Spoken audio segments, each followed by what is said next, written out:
August 16th. Where did this meeting summer go? is being recorded. Yes, this meeting is being recorded. Fantastic. Thanks, Michelle. So yeah, I don't know about you. I think some kids have started school already. So yeah, summer is coming to a close. I can't believe it. So welcome. I'm sure we'll have a few more people jumping on as we go, but let's go ahead and get started. And Michelle, if you don't mind advancing the slides. Here's our agenda. We have a full one today. There we go. Thank you. Yeah, I don't know if you guys got the Zoom updates, but like it updated and then updated again. And my Zoom is being really funky. So Michelle has to, she's got to run the show this morning. So the very first thing that we'll do is ask you all to update your Zoom profile so that we know just a little bit more about you and can take full advantage of this virtual platform. So if you don't mind, please put your name in the Zoom profile and also a little bit more about you, your role and where you work, if you can fit that. Something more is always appreciated. And we'll show you how to do that in just a second.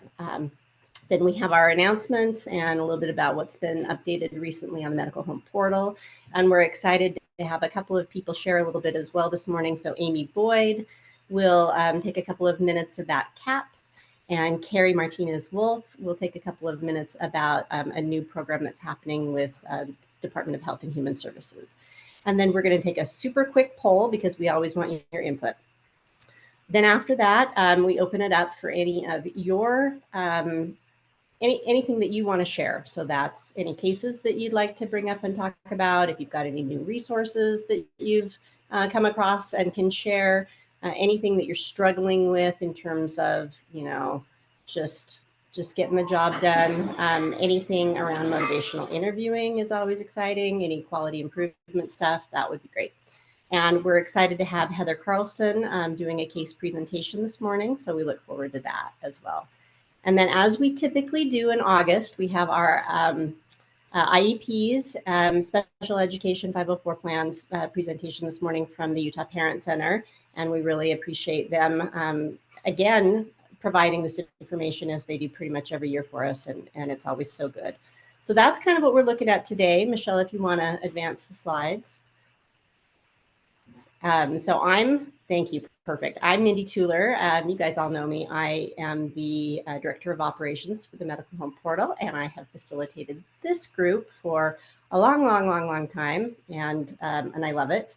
And so here's where we get to find out a little bit more about you, and I'll do the same. I'll do the same as we all should. So if you go up to the little three dots in your Zoom window, then you can go to rename, and that's where you can say something a little bit more about yourself.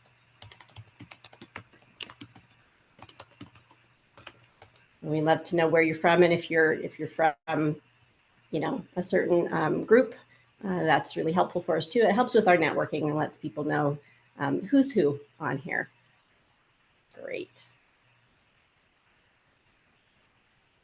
If we're going to have to use Zoom, let's use it as much as we can, right? Perfect. Oh, that's great. Thanks, everyone. Okay, next slide, please. Fantastic. Okay, so we'll just jump in with some announcements, and we always like to let you know what's happening with Project Echo through the University of Utah. So the fall series is about to begin because, as I mentioned, summer is over and school is starting. So we begin again in earnest on the 30th of this month with a presentation on eczema. We still have our Autism 101 sub-series going on, and that's been happening monthly since February, and we love it if you want to join those. And this one should be a good one on the 23rd because we have some of our own who will be participating. And I remember when we did this last year, it was, I think, the best attended of our Autism 101 series. So I think we've got Eric Christensen who will be on that, and someone else from Utah Parent Center, I believe, will be on that. So Esperanza Reyes. Yay, Esperanza. So it should be a fantastic one. It's really about, hey, care coordination, right? So if you're unable to make that one, which is on Wednesday, the 23rd at noon, we record it. And those recordings are all on that link that you can see on the top of the slide, and we'll send that out in the meeting summary for you. And then you can see we've got a number of other great presentations coming up. And really, it's shaping up to be a fantastic fall series. And a big thank you to Michelle and Dr. Jennifer Goldman, who are the beating hearts behind this. And it's been a really great thing. Okay, next slide. All right, we've had a lot of content updates that I want to make you aware of super quick. I didn't put the links in on this page, but they will be there for you in our meeting summary. So we've had a lot of updates to clinical content, more coming every day. But we also have a brand new diagnosis module on childhood cancer survivor care. It's a little bit different than what we've normally done, but we're pretty excited about it. So hopefully you can check that out when that comes around. Of course, you can just go to the Medical Home Portal and search for that now as well.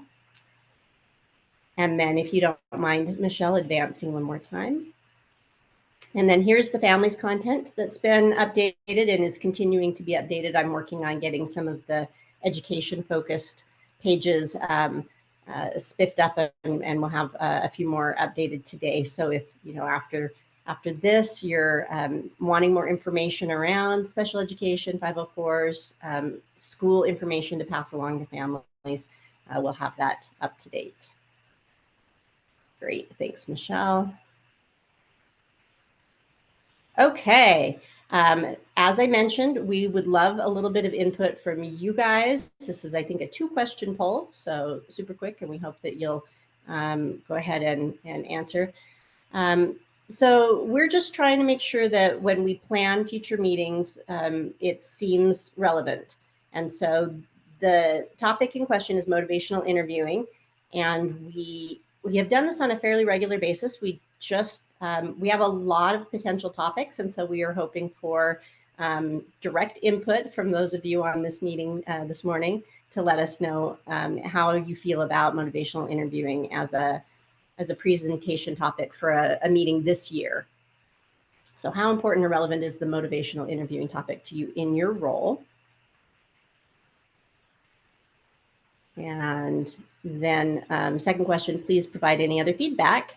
There's just it's kind of like a tweet. I think that's about as many characters as you get if you feel like writing something there.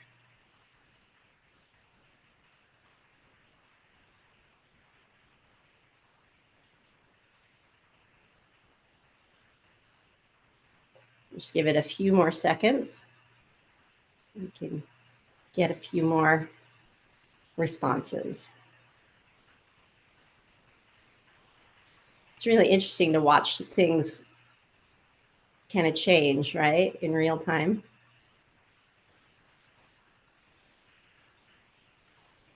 Michelle, what do you think? You want to go for like 75%? What seems good? We're at 65% right now. Okay. Or we can wait till the maybe 2-minute or 2.5-minute mark. Maybe 2 minutes. I think that seems good. I know, watching the clock tick in the morning, it's like we should probably move on. Right. All right, moving on. Thanks, everyone. Great. Okay. So as I mentioned at the top, we really want UCCCN to be your time. And this is the opportunity for you if you have a case that you would like to bring up and ask for some help on, or even if you've got an update on a case that you've talked about before, that's always really interesting as well. I will mention that I really appreciate all of the responses coming in to the case that I put out there around a month ago. I'm still having thoughts and suggestions and resources coming in, and I really appreciate it. This is that 23-year-old young man who is has autism. He's high functioning, but he's volatile and sometimes violent. And so far, it feels like the system just doesn't have a lot to offer he and his mom. And so it's been challenging, but I appreciate everything that you guys have suggested, and hope that that's been interesting to you as we've put that information out via the listserv. And if anybody else wants to bring up anything, please feel free to do the please feel free to use the chat or just unmute. Mindy, yeah, I have a couple of resources here. A couple of months ago, Tony on our team had mentioned that she asks every client about food and issues in that area. And so about a year ago, I started doing that. And I was quite surprised that quite a few people are struggling dealing with medical bills and other expenses, and then food becomes an issue. I found a resource if you Google freefood.org. It's a really great resource. It has every state in the United States. You click Utah, and then it lists like every county, and then it goes more specifically to specific cities. And going like into Salt Lake City, it gives me like 21 different food banks, and it's really, really been good.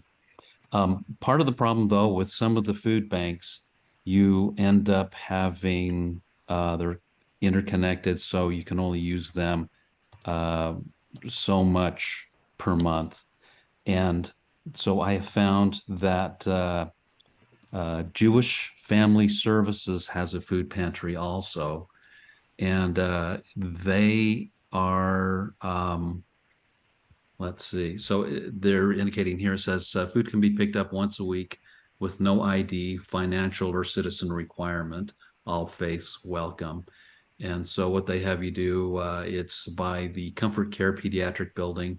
And there's a phone number you call from the parking lot, and they'll come out, and you can do that once a week. So that's kind of like a supplement to some of these others that I've found that would help. And one other thing, with the Cathedral of the Madeleine next door, they have an administrative building, and during noonish, they do provide sack lunches for families and people that are really, really in a tight situation. And so I found that these three resources have really, really been a help. wow, oh my gosh, thank you so much. Well, you sure come up with some good ones. I just did a quick search of the medical home portal. Jewish Family Services is in there at that location. And then I'll search for the others as well. And if we don't have those in there already, we'll get them, and they'll be part of the summary of the month we send out. The Cathedral of the Madeleine, Jewish Family Services, and freefood.org. Great. Great. Yeah. I mean, I read pretty much every day how, homelessness and food insecurity is just skyrocketing, of course, with inflation and everything else. Oh my gosh. Gwen. Thank you. So I have a little baby that was a 28-weeker. They transported him up north. Mom had applied for Medicaid prior for pregnant woman Medicaid, was denied because they were over income.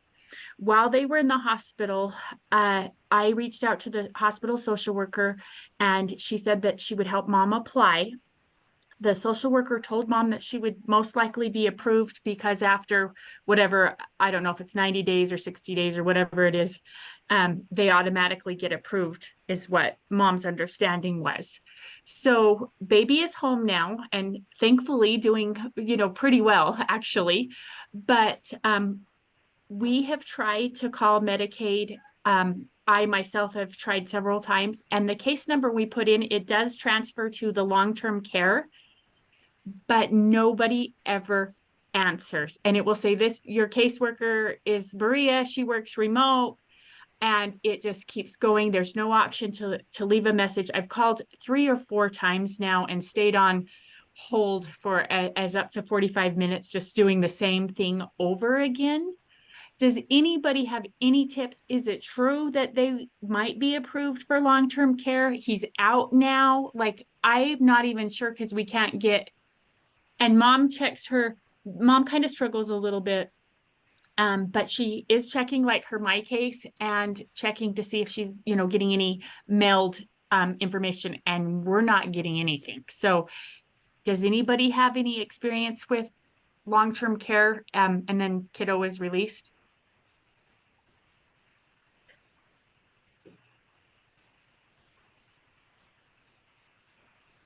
Can you say again what the diagnosis was? Sorry. Just like a 28 weeker. Okay. Preemie. And actually, I mean, he's doing amazing. Like he's doing pretty well, but his due date was like August 4th, and he was born, I don't even know when, 20 whatever, and was in for, quite a bit of time in the hospital. But we've tried, we used the same case number when we applied the first time and she was denied. We did get notified that had changed, and so the new caseworker automatically transfers us to like a long-term care, but we have got nowhere talking to anybody, and we just don't know if it's true. Are they likely to be approved? Like, we don't even know where to go. And mom is panicking because she hasn't worked since she's been up, in the hospital with the baby. And then, now she's home with the baby, but she hasn't worked. They still probably could be borderline over income. So I don't know, but I would just, even if we even got a denial and knew, but if there's something we need to do, we don't know. When So does the social worker at the hospital have any sort of, do you have contact with them at all? Once they discharge, I don't know what linkage there is anymore, but sometimes the hospital has. I do have her contact and I can reach out. I kept telling mom, have you met the social worker? Have you met the social worker? And mom was like, no, but I meet a lot of people. Maybe I don't know which one is the social worker. And then I called the social worker,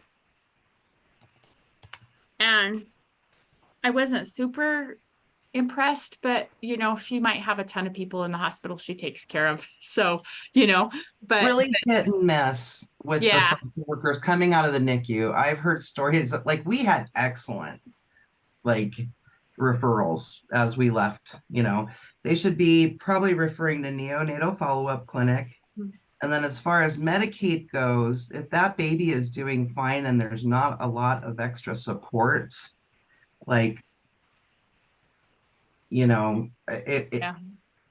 going to be a baby that's doing fine. So that's how they're going to probably look at them when it comes to Medicaid. If they're not needing tons of extra supports as they start, growing at home, I don't know, like medical supports, yeah, I don't think they'll qualify for medically complex. Yeah. And so long-term care, really senior citizens and people with trachs fall under that long-term care, trachs and trachs and vents. That's kind of the long-term care bubble.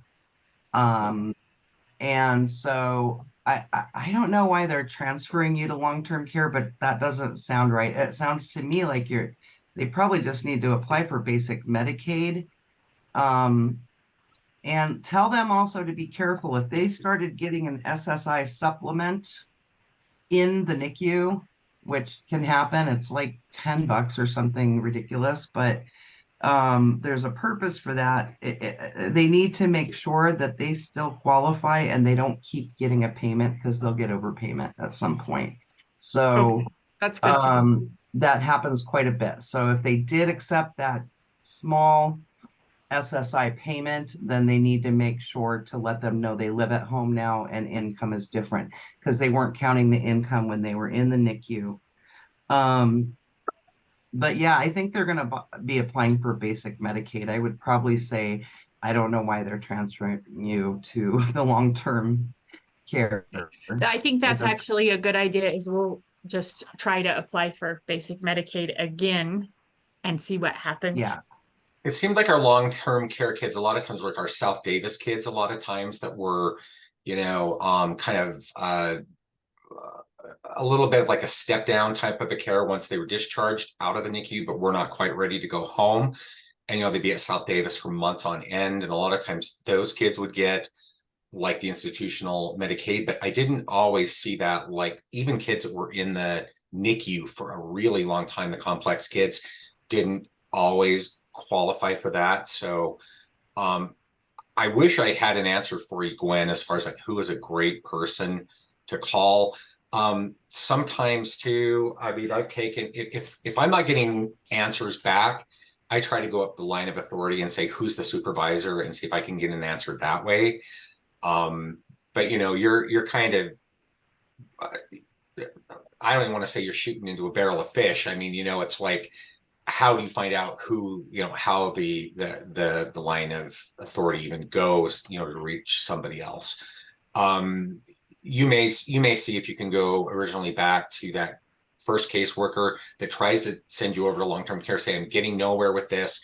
Who's someone I can speak with to find out the status of this case, and just keep, I mean, you're nothing if not tenacious, Gwen. So I'm sure you've thought of that, but you might see if you can speak with someone, who's over this caseworker too. Yeah, I think going back to the regular is probably the best option. So I think that's a good idea. And thanks. I appreciate it, because they're such a cute little family, and they're just really struggling. So I will work on that. Thank you. Okay. And Melissa wrote in the chat that she believes the waiver specifically has a year-long wait. Is that the long term? Is that what we're talking about there, Melissa?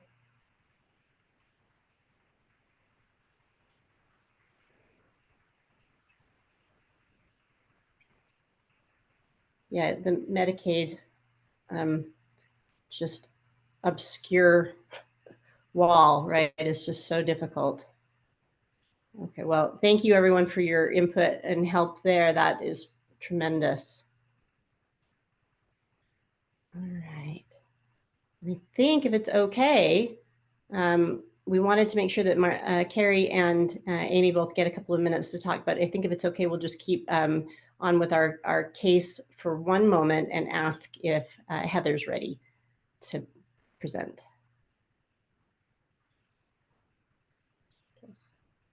Not hearing you, Heather. Doesn't look like you're muted. Oh, I have this problem all the time. Yeah. All right. It depends. It depends on the day with Heather's computer. So I just want y'all to know your taxpayer dollars are not wasted on really good high-tech computers. So just I feel like, Heather, sometimes it's just a matter of like muting yourself on the computer level, not in Zoom, and then unmuting. Sometimes that works for me. No. Tell you what, we'll have Carrie and Amy talk quickly. And if you feel so inclined, you'd like to pop off and pop back on, we can try that. And if it still doesn't work, we'll queue you up for next month. How does that sound, Heather? Okay. All right. So Amy, do you want to take the stage for a couple of minutes about CAP? Yeah, thank you so much. Is it okay if I share the flyer, or Michelle, do you want to share it? Awesome. I'll let you pop it up. Yeah. Okay, thank you.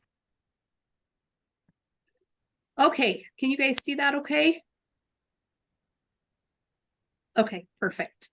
So, I work with a group called Aspire, and it's an acronym for any long story short, we work with autism spectrum and researching that and all aspects of how to improve outcomes and those kinds of things. And so we have decided to start kind of a support group / informational group for, really, we're trying to aim this at anyone who has anyone in their lives in any form who is on the autism spectrum. So parents, friends, family members, neighbors, providers are certainly welcome, although we have better resources for them.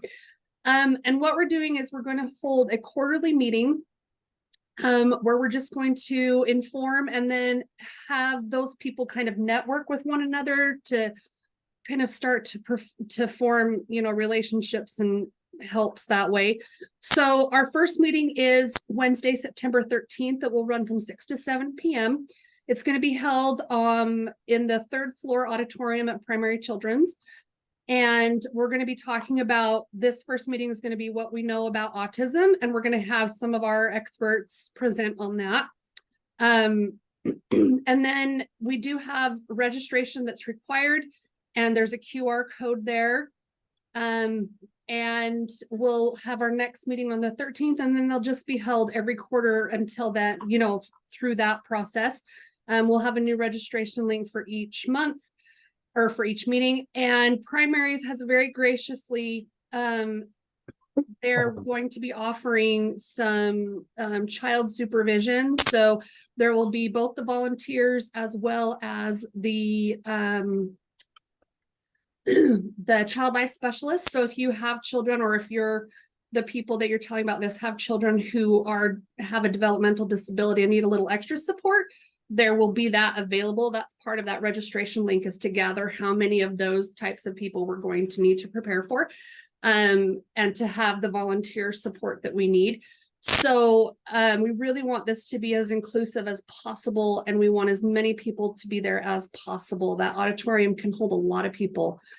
So that's, I've sent this email for this flyer to Michelle, so that she can send that out in the after email. But please let me know if you have any questions or things that I can help along those way. And Carrie, it looks like you've got your hand raised.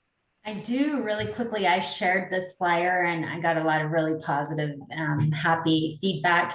But one of the questions that came through from a few people was, can this be virtual? Is there going to be a virtual option soon? Or yes, that is a great question. So what we're going to do is, we want these meetings to initially be in person, but we're going to be recording the meetings and posting them. I don't know where they're going to be posted yet. We're trying to decide if we're going to like build our own space or, you know, rob someone else's space. But one way or the other, yes, they will be available virtually after the fact.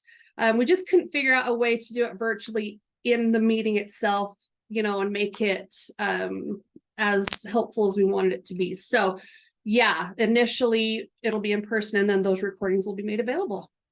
Great question. Any other questions that I can help with, or? Okay.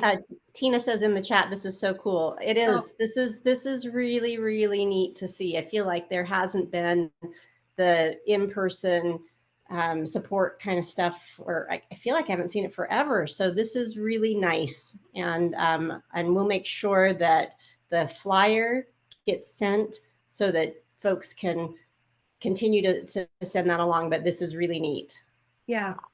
Hey, I'm so excited for this as well. As a mom with 2 kiddos on the autism spectrum, I'm a huge proponent of anything we can do. And then just as a kind of a thought for the back of your head, we're also trying to expand, and this is just in the baby stages, but we want to start creating resources for employers to hire people who are on the autism spectrum. That will be forthcoming. Like I said, it's in the very baby stages. I will definitely keep this group updated on that process as well. And if anyone has any tips, tricks, or contacts to send my way, I would be more than happy to take those to kind of help us to do that. Our idea is, we have employed in the Aspire group some people who are on the autism spectrum and have found some ways to navigate that and to make them successful and our group successful by having them. So ways that we can kind of spread the love around. So thank you so much. I appreciate the time. Amy, I do have a resource that I'll send your way. Okay. Thank you. Nice. All right, Carrie, you want to take a couple minutes? Sure. Is it okay if I share my screen? Yes. Can you guys see that? because now my screen's like gone. All right. So we're really excited to share that with the Integrated Services Program, we have a new 0 to 8 care coordination kind of sub program that is being funded by the Preschool Development Grant, the PDG grant. And part of this is that we will have care coordination for the 0 to 8 population. And how this differs from the Integrated Services Program is that we will take in any sort of referrals from families or outside agencies or internal programs and take doing an assessment, an intake assessment, and then determine, are they an ISP, a child with a special healthcare need, or are they a generalized 0 to 8 care coordination. So I'm excited to share that we're working with 7 local health departments under the PDG grant. And those 7 that are participating include Tri-County, Tooele, Davis, Utah County, Wasatch, San Juan, and Central. And some of those providers, I think I looked through those that are here and they're on this call. And as soon as they have hired care coordinators, they will be offering their own 0 to 8 care coordination services. We are going to act as, internally, we call ourselves the 8th local health department. And we will be working with any outside agency, internal agency, program services, pediatricians, you guys, and also the 6 local health departments that are not participating. That would include Bear River, Salt Lake, Weber Morgan, Summit, Southeast, and Southwest. We are excited to announce that we have hired a care coordinator to work with me on this project, and her name is Colleen Clark, and she is on the call. And I asked her if she would wave, and so I'm excited to have her. This is her second Wednesday. So as we like to say internally, it's drinking from a fire hose. So what our services and typical duties will look like is that we'll provide care coordination services to families. As I mentioned, we'll take referrals from pediatricians, schools, local partners, internal and external.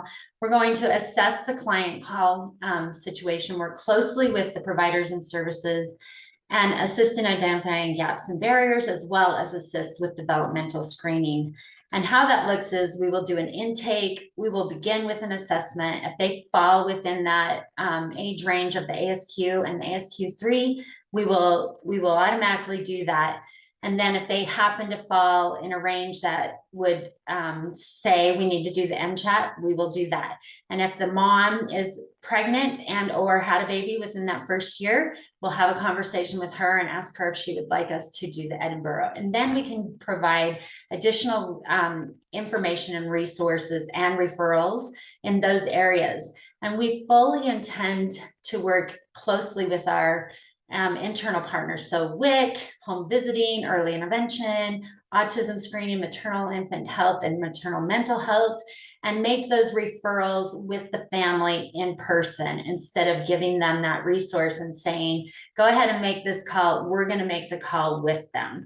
So it's a very soft handoff. It's personable, and we're hoping that that will make that closed loop referral work more successfully with our internal programs. We're also going to work closely with the Care About Childcare website, Early Head Start, USBE, etc., and do those referrals as well for the families that we get. We're going to also focus on some educational resources, and of those we will include Utah Parent Center, the Help Me Grow Utah. We're going to collaborate with them as well as send them families that are in need of just educational resources.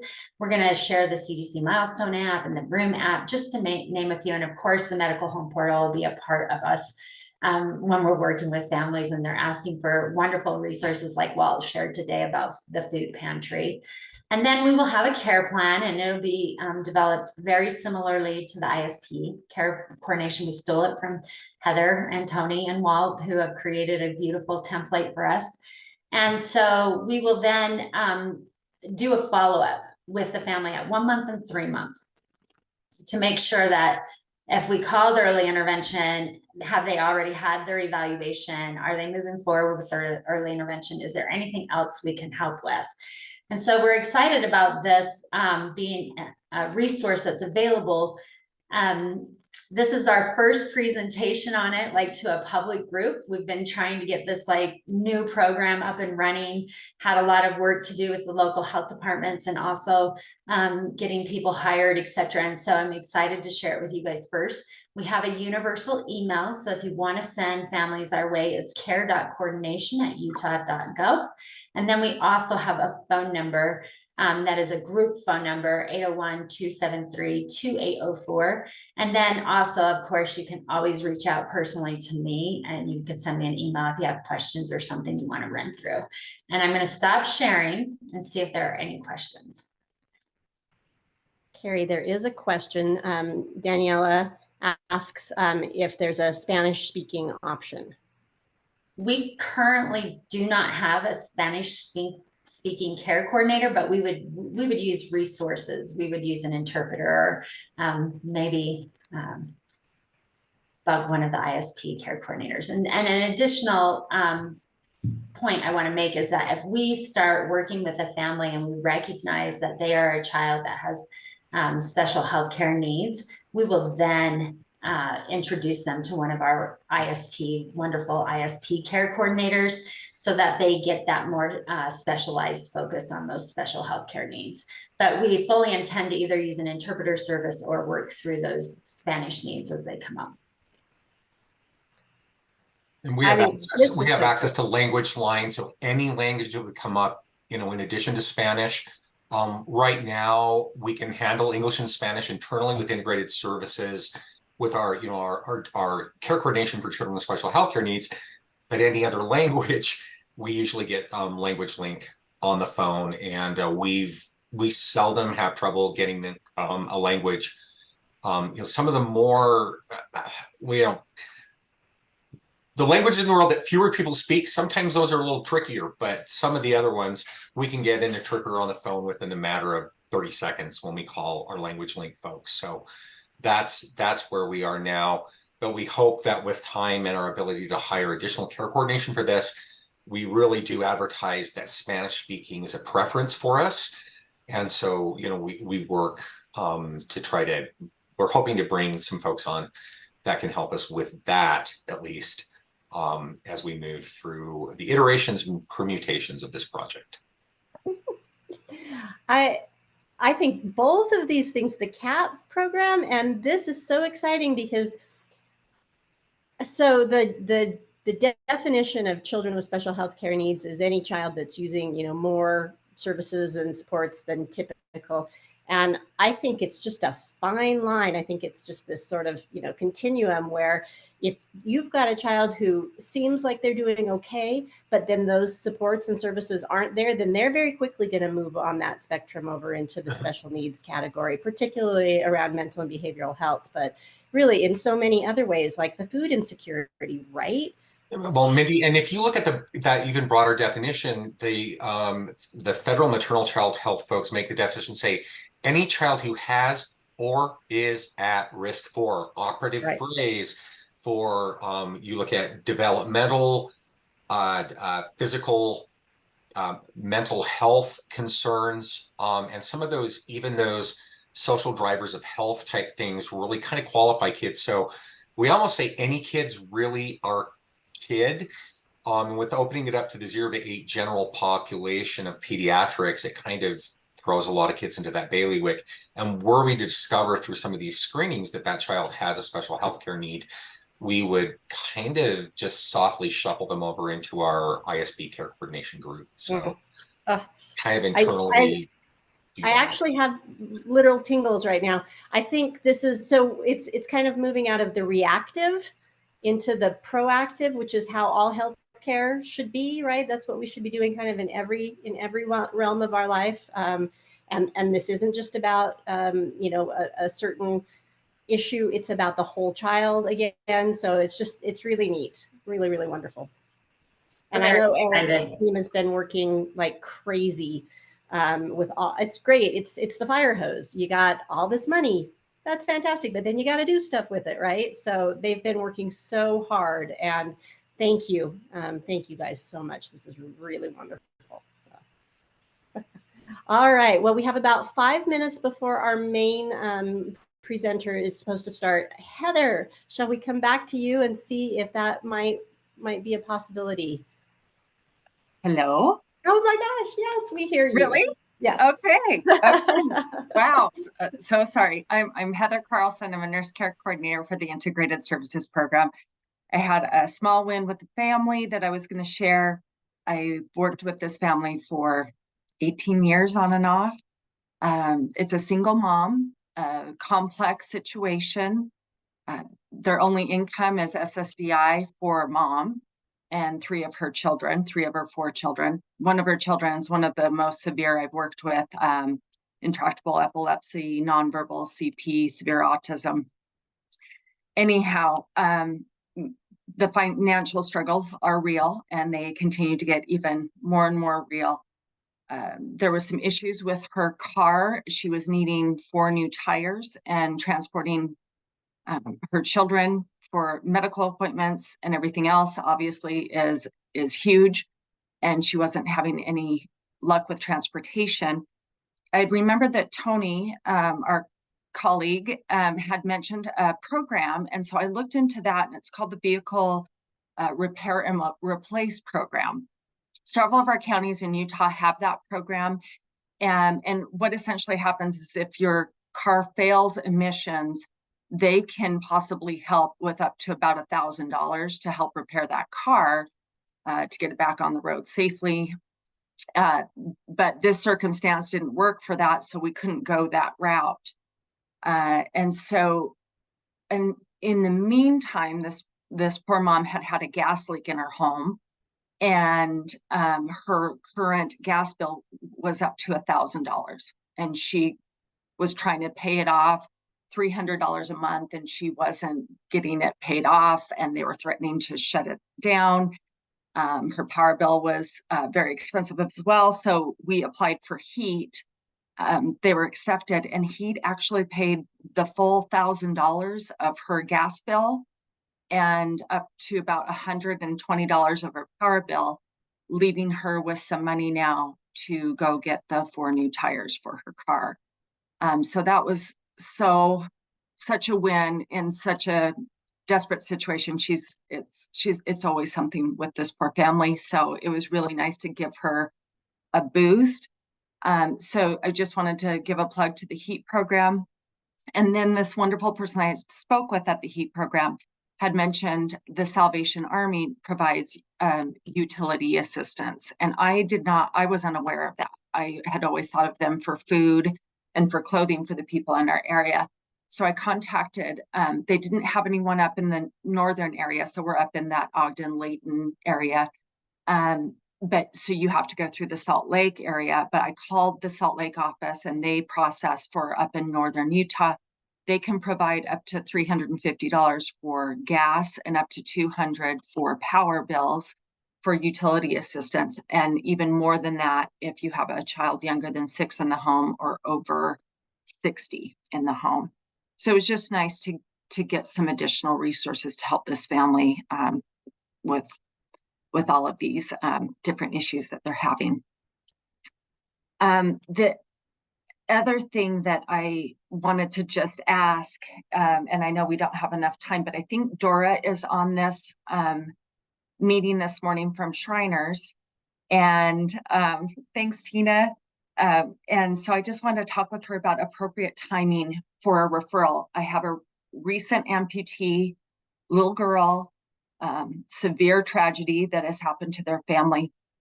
And ortho is not going to see this little girl for a while now after the initial surgeries. They're not going to see her until for another 3 to 6 months while they're doing skin grafts and working with plastics. And we're struggling with medical equipment. Her insurance won't cover the appropriate wheelchair that she needs at this time. And I feel like I'm stepping on toes if I refer to Shriners while she's working at primaries. And I'm just was hoping that at some point I could talk with Dora about an appropriate referral and timing wise. I don't want to overwhelm the family, but I also feel like they're in desperate need of resources right now. And I feel like Shriners is the place to go. So Heather, will you call me after? Sure. talk. I've got a couple places that we can look and see if we can get something going. Okay. There's Heather, just so you guys know, the independent living centers have some warehouses with stuff. I don't know if you've checked into that. And then Yeah, also, Ability Found and those places.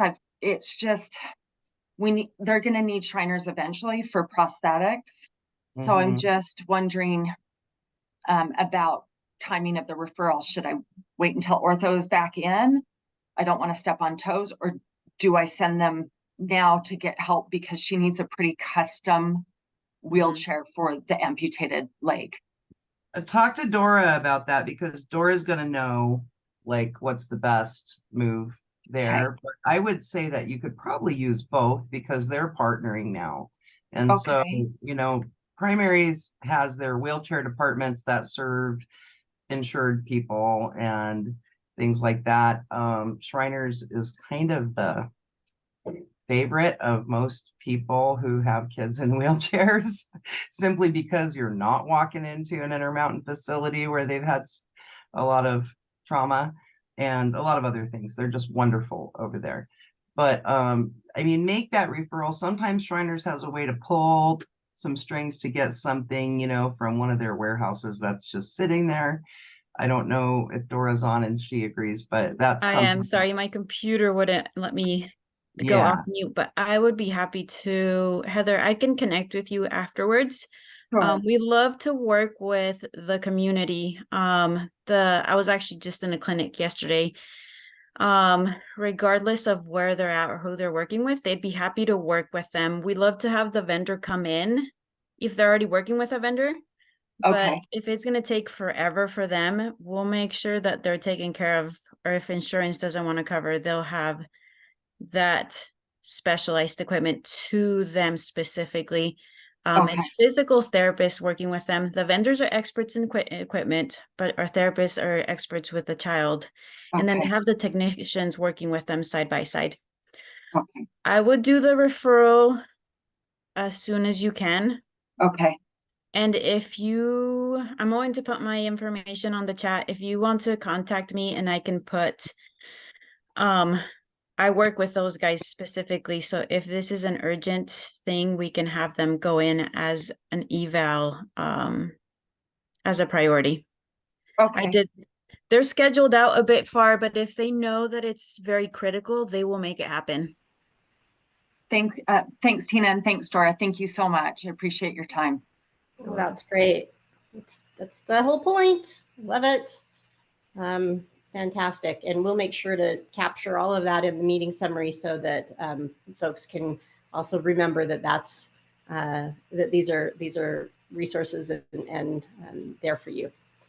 So super quick, because we're running a little bit late, I just wanted to let you guys know that there's this needs assessment that is an opportunity, and it's through the University of Utah, I believe, as well as UDHHS. And it's a 2-hour online discussion that is an opportunity for families with diverse experiences and diverse backgrounds to come and talk about the need for community services. That seems like a really important thing. And this is to increase protective factors and reduce risk factors for child abuse and neglect. So you need to live in Utah, be 18 years or older, have a phone or internet, and not be involved currently with DCFS. And then there's some compensation and a red cap link to go ahead and complete a survey and see about participating. So all of that will go in our summary. And then if you'd like it sooner, just reach out and let me know. All right, we're going to jump over now to Natasha. Natasha, thank you for waiting so patiently. You can see that we sometimes get going on things in this group, but we're so excited to have you tell us a little bit more about the options and the requirements around education and services for struggling students. Absolutely. Thank you guys for having me. We are super excited to be here. This slideshow is just a tiny bit of information that follows these kids with, your IEP or 504. So after this, we might have time, I guess, depending if you guys have any quick questions. If not, my information. Did you share the slide? Did you start sharing? Yes, can you see it? Yes. Okay. Okay, perfect. Hey, you guys can see it, then we're good. Okay, so hold on, I probably need to see it. Hang on. My computer's not letting me. Okay, there we go. Now I can see it. Okay. If you want to go ahead and click to the next slide.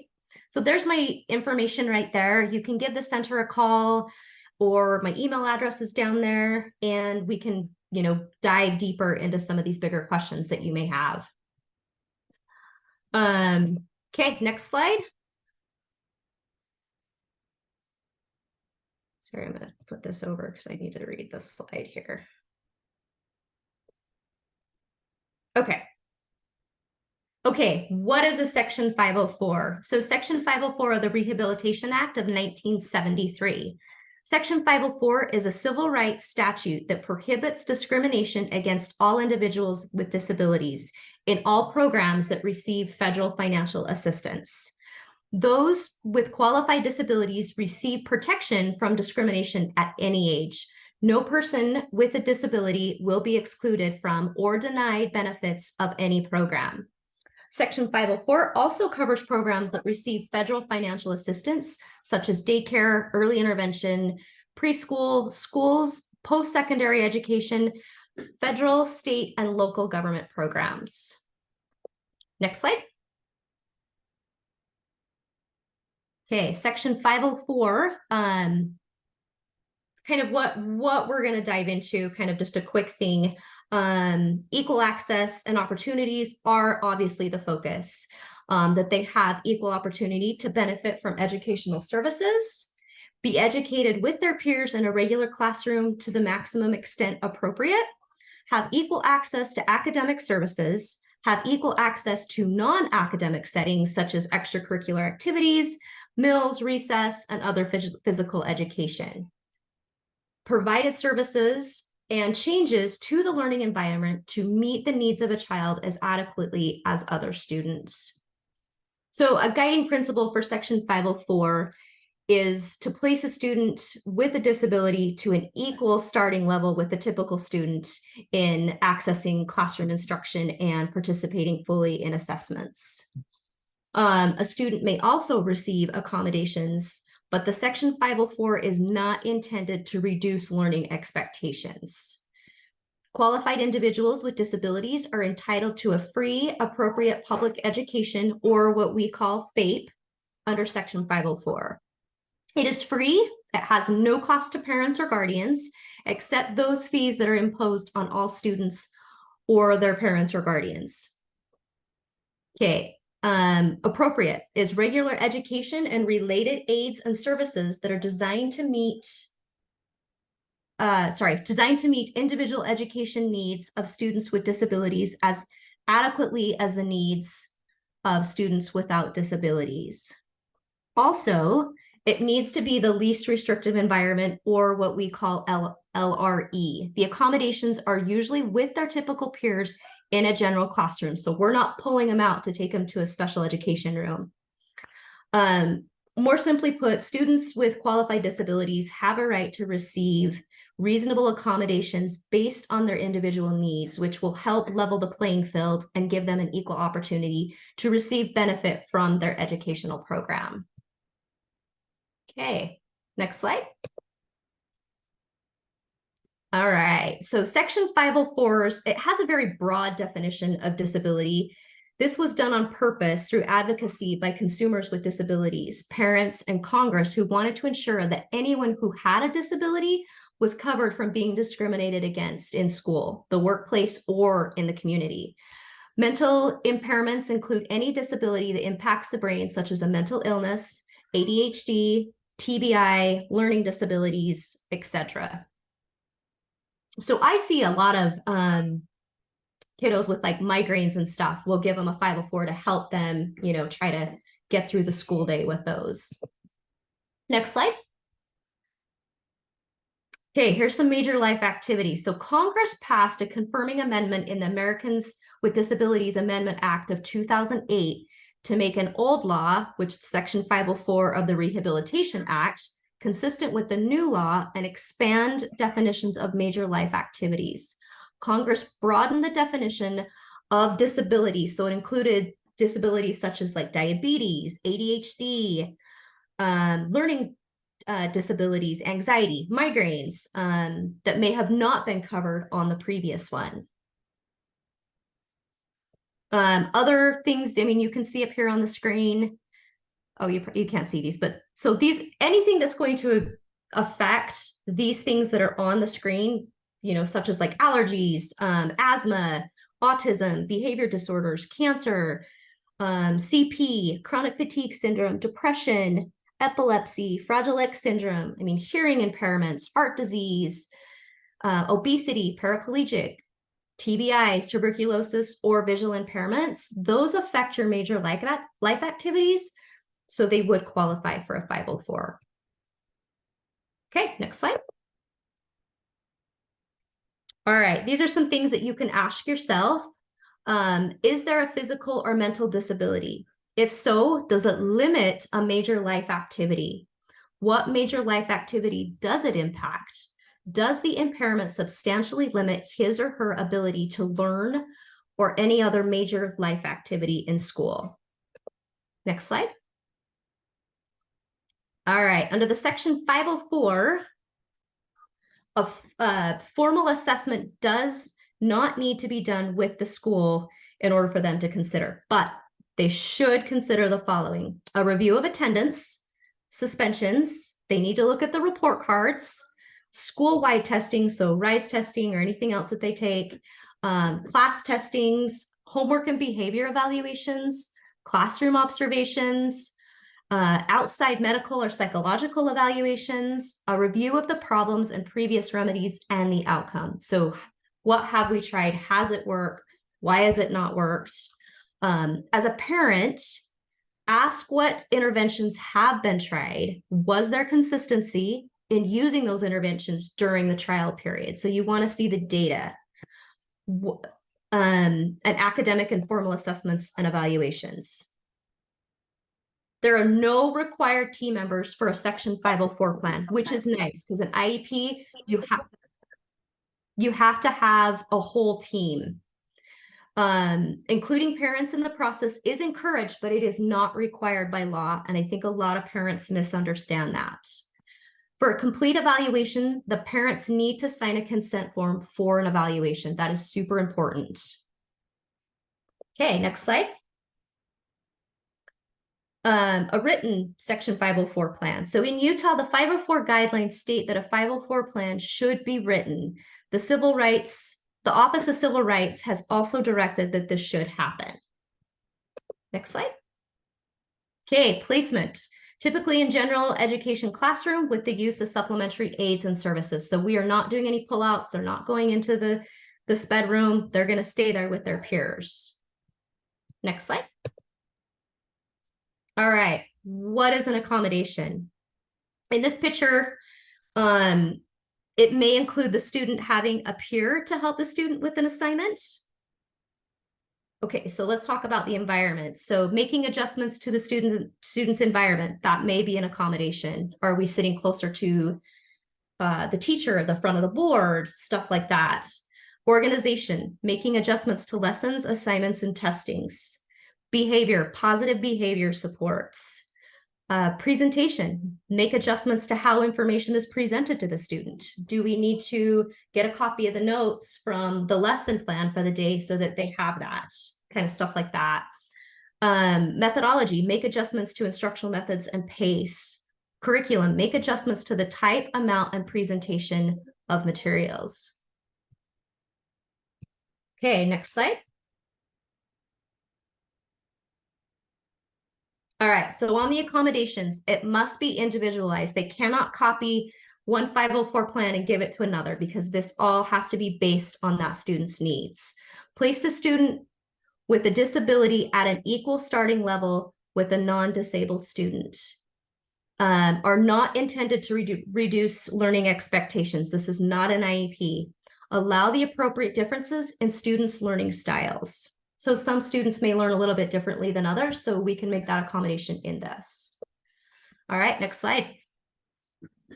Okay, so what we're doing Natasha, is can I just comment really quickly, just as a dad of my 27-year-old had or has type 1 diabetes, and when he was in school, one of our accommodations was before a test or whatever, he had to test his blood and write what his blood sugar was at the time of the test, and if it was extremely low or extremely high, he had the ability to like retake the test if his blood sugars were wonky. So that was just one way we had an accommodation for him in school.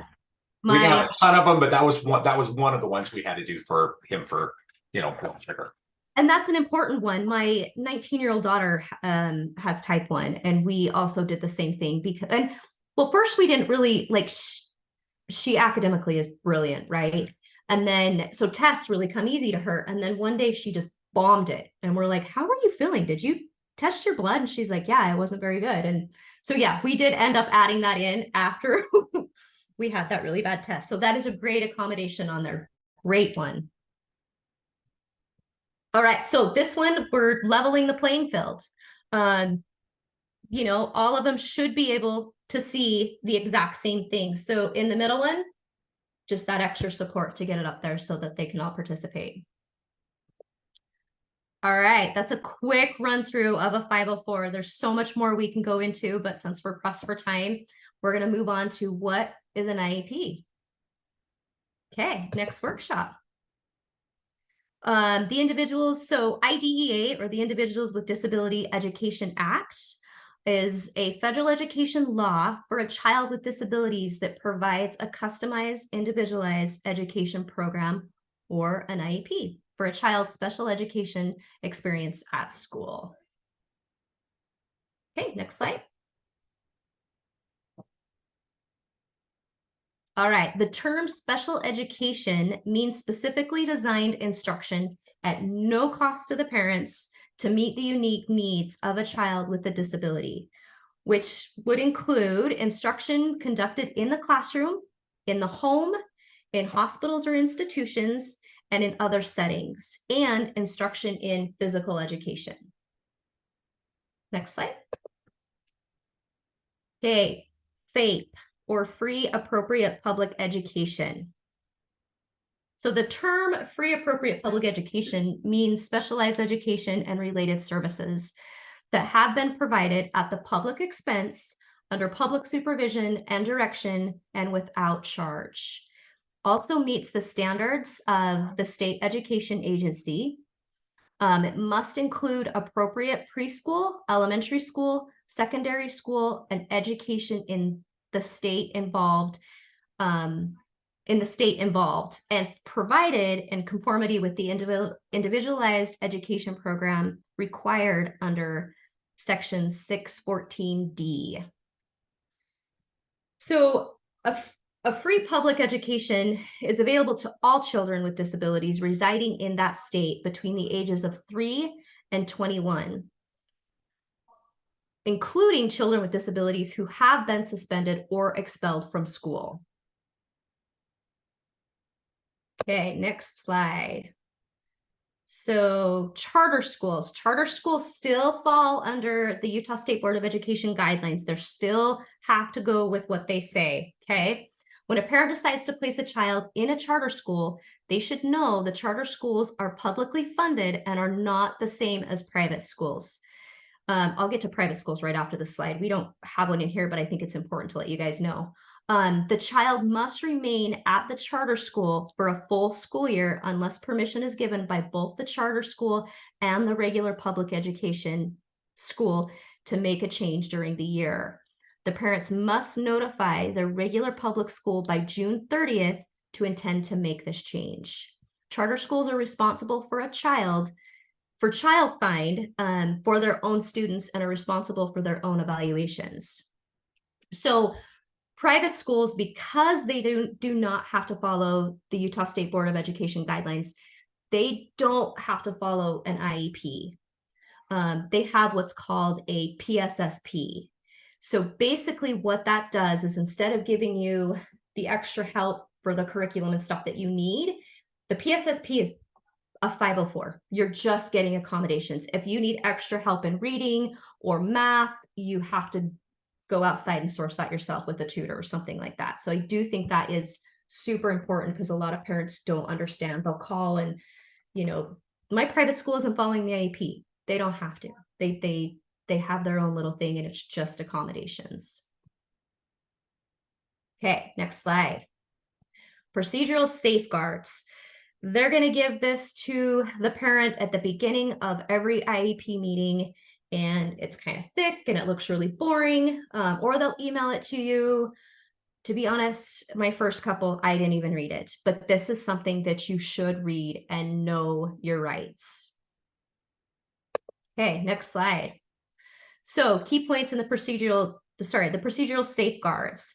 The parent must be given a copy of the Utah's Procedural Safeguards Notice outlining specific rights under IDEA annually, and a copy must be given upon initial referral. So when you go sign your consent, they might give you a copy then, or when the evaluation starts, they need to, you know, make sure they give you a copy, or it can be given upon receipt of the first state complaint or due process complaint in the school year, upon request by a parent or adult student. So you can get this at any point just by asking. What's parental consent? So parental consent is granting of consent. It's voluntary on part of the parent or the adult student and may be revoked at any time. If consent is revoked, it is not retroactive. So anytime you ask for an evaluation, you're going to need to give parental consent to evaluate the child. Parent or adult student consent must be given prior to the LEA conducting an initial evaluation or reevaluation, before the initial provision of special education and related services are given. Let's go into prior written notice. These are just some terms that you're going to hear. And again, there's more detail to these, but this is just a quick rundown. Prior written notice. So prior written notice must be given to the parents of a student with a disability or adult student a reasonable time before the LEA. So proposes to initiate or change the identification, evaluation, or educational placement of the student or provision of FAPE to the student. Any changes, they have to give you a prior written notice.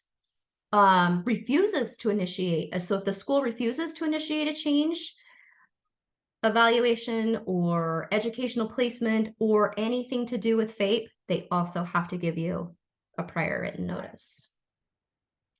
The prior written notice must include a description of the action proposed or refused by the LEA, an explanation of why the LEA proposes or refuses to take action, a description of each evaluation procedure, assessment record, or report the LEA used as a basis for the proposed or refused action, a statement that the parents or adult student have protection under the procedural safeguards, and if this notice is not an initial referral for evaluation, how can they get a description of the procedural safeguards? Sources for them to contact to obtain assistance in understanding the IEDA laws, a description of other options that the IEP team considered and the reasons why those options were rejected, a description of other factors that are relevant to the LEA's proposal or refusal. The notice must be written in understandable language. So if you have a Spanish speaker, it needs to be translated to Spanish so they can read it as well. In the native language of the parent or other mode of communication used by the parent unless it's clearly not feasible to do so. All right, next slide. So what is an IEP? An IEP is your child's written, individualized, again, we can't copy and paste, individualized educational program that is developed, reviewed, and revised in a team meeting. Next slide. All services on a Section 504 plan are included under IDEA. Some districts have allocated dollars under Section 504 for specialized accommodations. In those districts for special items, they may have a student on both an IEP and a Section 504 to pay for an aid or assistive technology. You will need to check to see if the district that your student is in, to see if this is the case, but under the law of Section 504 plan, it is not needed if the child has an IEP. Okay, next slide. Okay, this is just kind of a quick review of how the IEP process goes through. So you're going to make the referral. The referral can come from parent, it can come from gen ed teacher. You guys, can say, hey, mom, dad, I think, your student needs to be evaluated for an IEP. So and then we're going to evaluate, we're going to do the assessments in the areas of concern. Is it social emotional? Is it academic, executive functioning, sensory, those type of things we're going to evaluate for. Then we're going to, after the evaluation, we're going to have an eligibility meeting where the whole team gets together. So someone who is, representing the school, it's usually the principal, the vice principal. You're going to have the SPED ed teacher, SPED ed director, possibly if we tested for OT, speech, some of those other things, you're going to have those people in there as well. And then of course the parents. We like to have the students get in on these eligibility meetings, as soon as they're old enough to understand and give their opinion as well. After the meeting, we're going to develop the IEP and set up a development meeting so that we can talk about, okay, this is what we've put together. This is the plan we're proposing. Does this work? Everyone has to agree upon it before it's finalized. And then that meeting, we've got the placement determination. Where are we going to put them? Are we going to keep them in gen ed? Are we going to do pull-out services? How does that look? And then of course, every year we're going to come back as a team and review it and see, are we making progress? Are we meeting our goals? What can we do to change it? And maybe some goals are met, but we need to add another one. This is the time that we do that. Okay, next one. Okay, evaluation and eligibility. Both IDEA and Section 504 require school districts to individually evaluate a student before classifying the student as having a disability or providing the student with services. So just because my son is on the spectrum does not mean he automatically qualifies for an IEP. He has to be evaluated first to see if it's affecting his learning. Educational needs include things such as academics, social, behavioral, and functional needs. A school cannot refuse to evaluate because they're trying intervention. So just because they've already got their own plan, teachers already doing their own thing, so they're going to deny it. They can't do that. If the parent requests it, they've got to have it done. Or if they're denying it, you have to get that prior written notice of why they're denying it. Okay, so once you sign that consent for the evaluation, they have 45 days. That is 45 school days. So we have to take off any holidays, any breaks that they have, but they have 45 days to complete that assessment.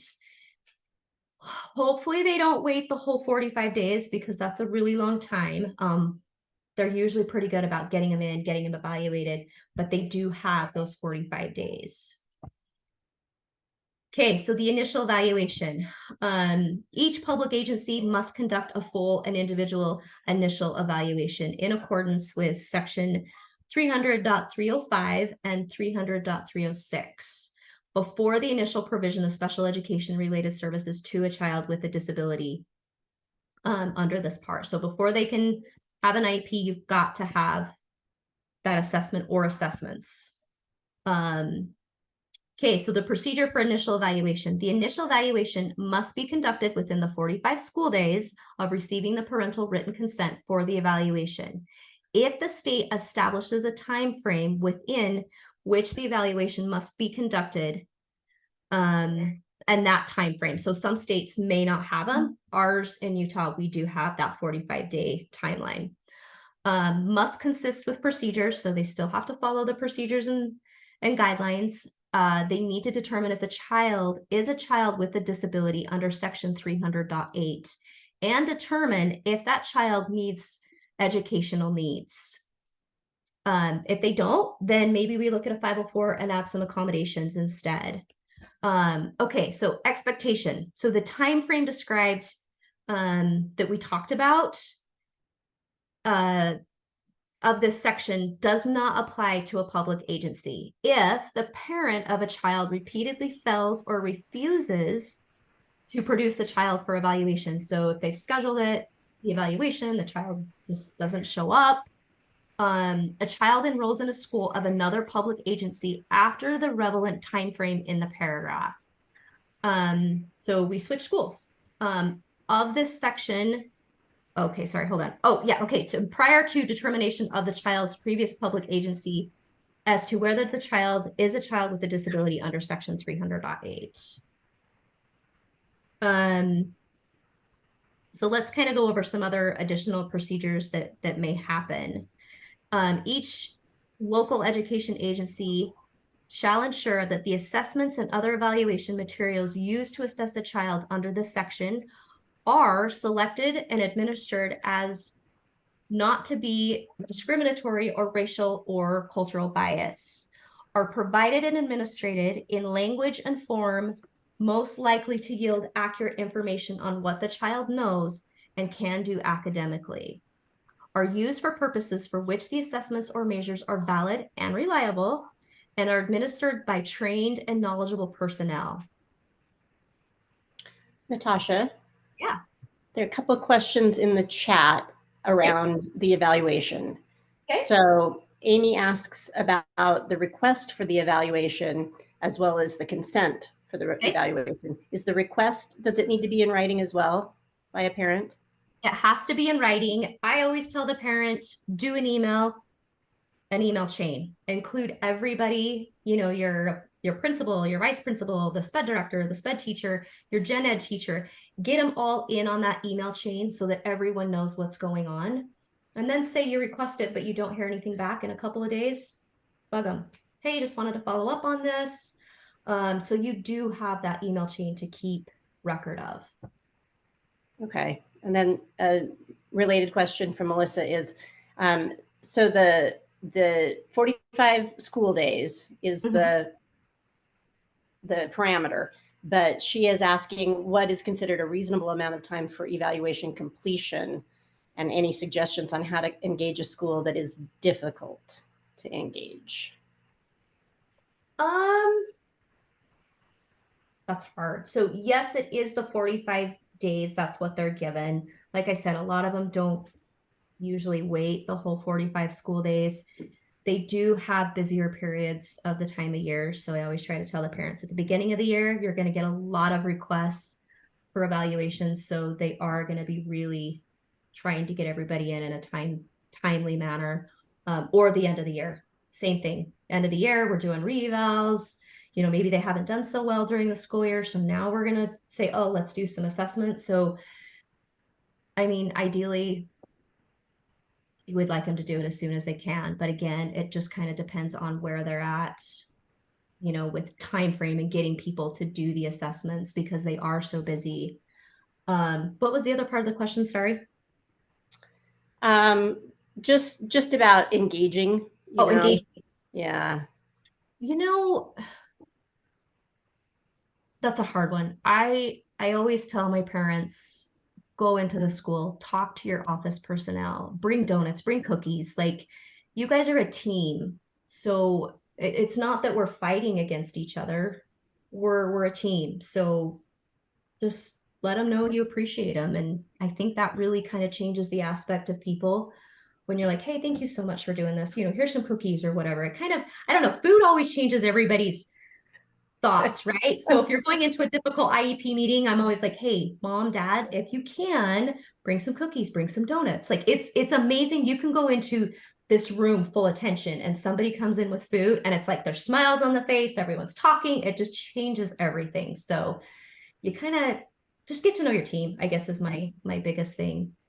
I just want to interject here too. I always bring this up, but my ex-wife is an elementary school principal, so she's on the side of, you know, trying to make sure the IEPs happen and make sure they happen quickly. And get these done as quickly as possible. But quite often she has non-compliant parents who haven't signed and returned release forms. Paperwork hasn't come back in. Stuff has gone through email. Parents haven't opened their emails. And then a lot of times you get parents coming in and thumping their chest and angry and upset and nothing's happened and this isn't going on for my kid, when parents haven't done their part either. So I think the thing to remember is this is a team effort. The school wants what's best for the kid too, but parents need to be compliant in getting things in and making those requests as early as possible to make sure that, because that time, the time clock's ticking. So the sooner you can make the request and comply with everything the school needs you to do as well, the sooner these evaluations can get done. Right. Yep. Totally true. And I don't know if I made this clear. So once you write that email asking for the evaluation, you have to go in and sign the consent form. They can't do anything until you sign that consent form. So even if you email them, nothing's going to get done until you go in and sign that. So yes, I think that is another problem area that we have too, is the parents kind of, they'll say stuff, but then they won't follow through. Again, for the school, there's an email chain saying, yes, we tried on this date. We tried on this date. Nothing. So yeah, there is both sides to it. Anything else? We have one other question, but I'll bring it up at the end. Okay, perfect. All right, let's go to the next slide. Okay, IEP development. So the term special education means specifically designed instruction at no cost to parents to meet the unique needs of a child with a disability. That include instructions conducted in the classroom. Did we already go over this slide? Is this double? I don't think we saw this slide, but I do feel like we've covered some of this stuff. Okay, so let's just go over kind of the goals.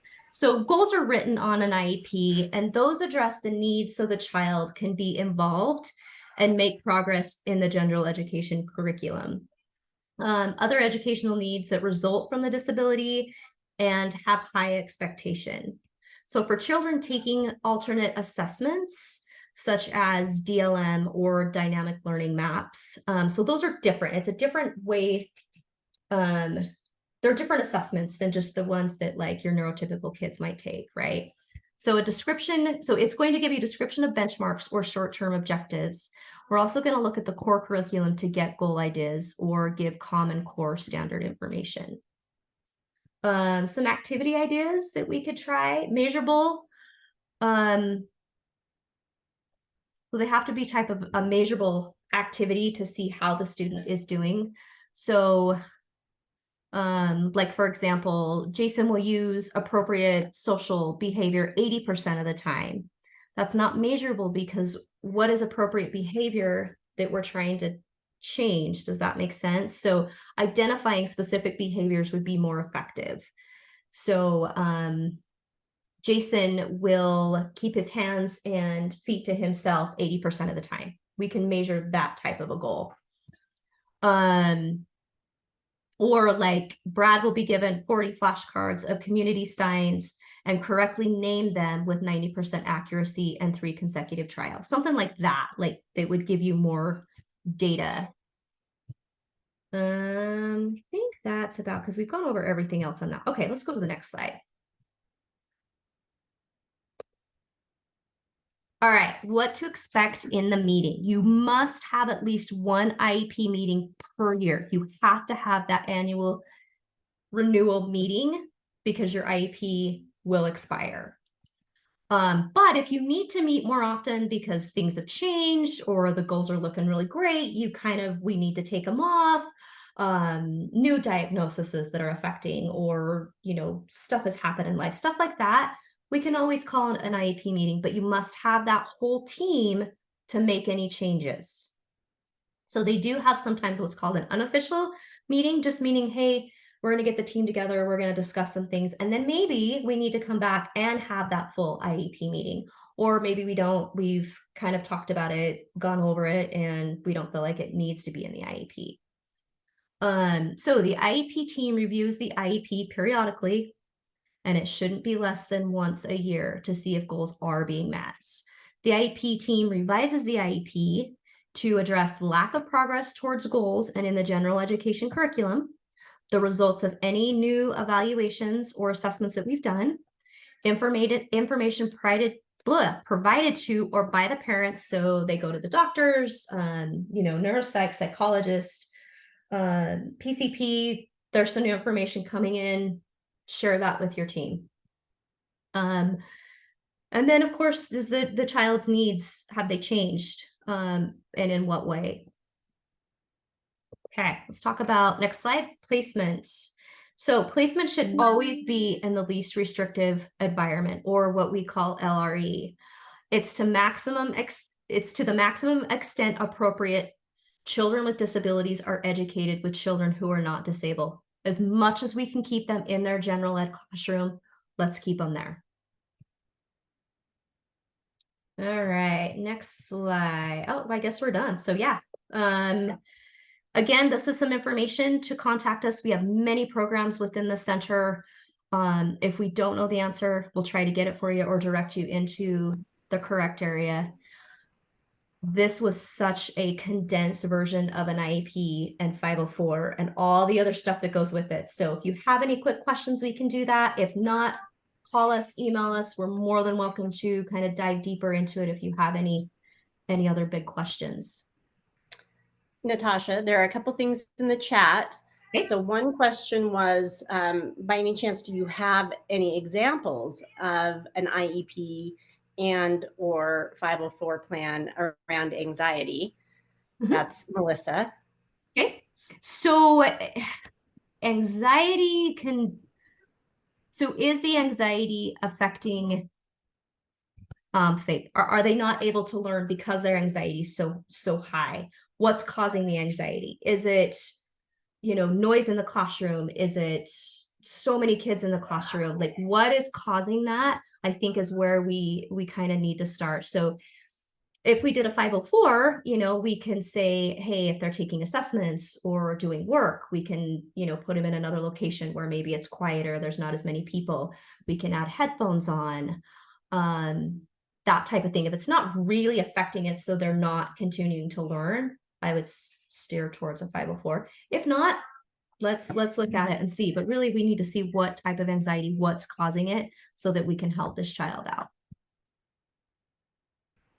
Really interesting. Okay. And then Camille mentioned that she was a special education teacher for 5 years. And one reason why an evaluation or a reevaluation could take long is if the psychologist or the specialist is just not as available. So that is certainly something to consider, especially given how stretched these kinds of resources are.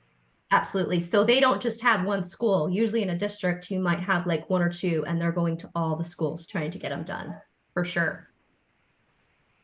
Interesting. Okay, one more, and then I think we're pretty much out of time, but Gwen mentions that she feels like she's seeing more kiddos who are being asked to attend school just a half a day.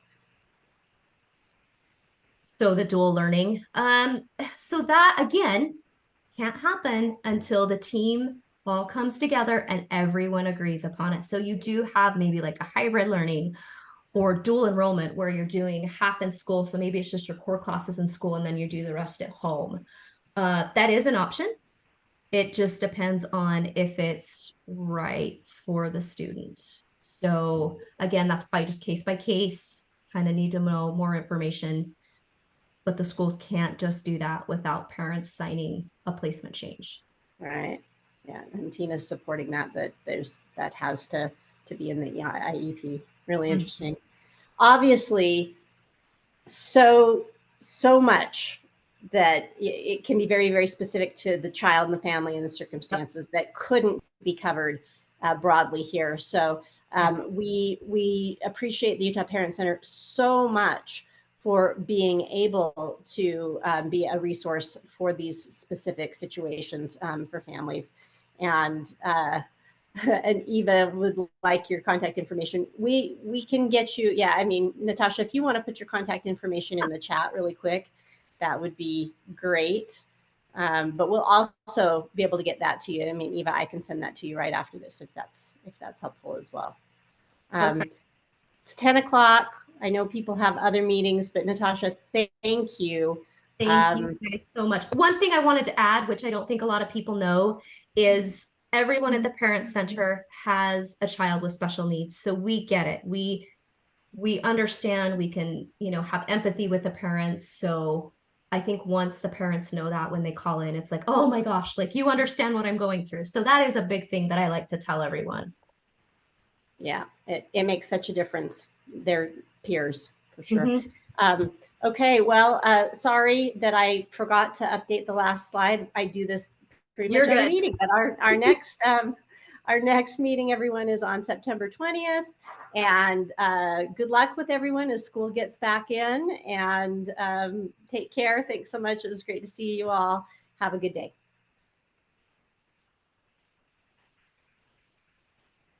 Lourdes, did you still have your question that we could answer for you while people might still be on? Oh, you're on mute. Oh, yeah. Can you hear me now?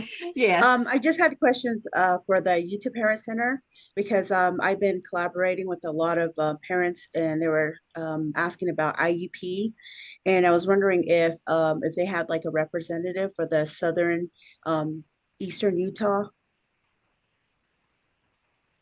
because I heard that they could come in and attend the IEP meeting as well. We are able to travel as long as it's, you know, set up in time. Okay. I would give our Parent Center a call. The number's 8. Lourdes, I noticed your name, by the way, too. I've been I know. I think I have get a called hold of you, there several Lourdes. times. But I just looked, and I've yeah, we need to talk still for your own. But anyway, yeah, call the Parent Center and say this is a request, and we want to know a little bit more about how you can accommodate us, you know, down in the more, you know, southern areas. It's definitely doable. It just needs to, you know, be arranged. Okay. Yeah, because I had a parent that called me this morning, and she was concerned about her child. So if you like, I can refer to you. But she goes to school, the child goes to school on the Navajo Nation, but we do provide services for them as well. So do outreach to Navajo Nation too. So absolutely have them call us, and we'll get them to the right consultant. Okay. Okay. All right. This is Tina, right? Teach you about your car warranty. So. Okay. All right. Thank you, ladies. Thanks, everyone.